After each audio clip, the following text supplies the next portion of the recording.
दरम्यान साम टीव्हीच्या बातमीची दुग्ध विकास मंत्री राधाकृष्ण विखे पाटील यांनी आता दखल घेतली आहे। दूध भुकटे आयात होणार नसल्याची ग्वाही विखेंनी शेतकऱ्यांना दिली आहे।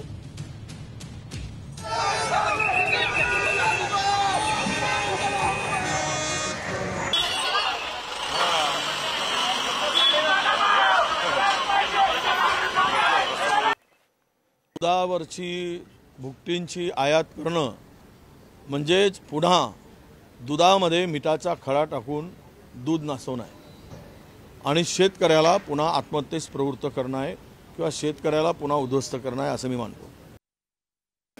दुधाची पावडर आयात करण्यासंदर्भात जे भारत सरकारचा निर्णय आलेला आहे अशा त्या प्रकारची पावडर दूध भुकटी आयात होणार नाही या संदर्भात आमच्या शेतकरी बांधवांनी निश्चित राहावं। एनटीडीपीच्या अध्यक्षांचं माझं बोलणं झालंय, अशी कुठली पावडर दूध भुकटी सरकार इम्पोर्ट करणार नाही याची त्यांनी आपल्याला हमी दिली।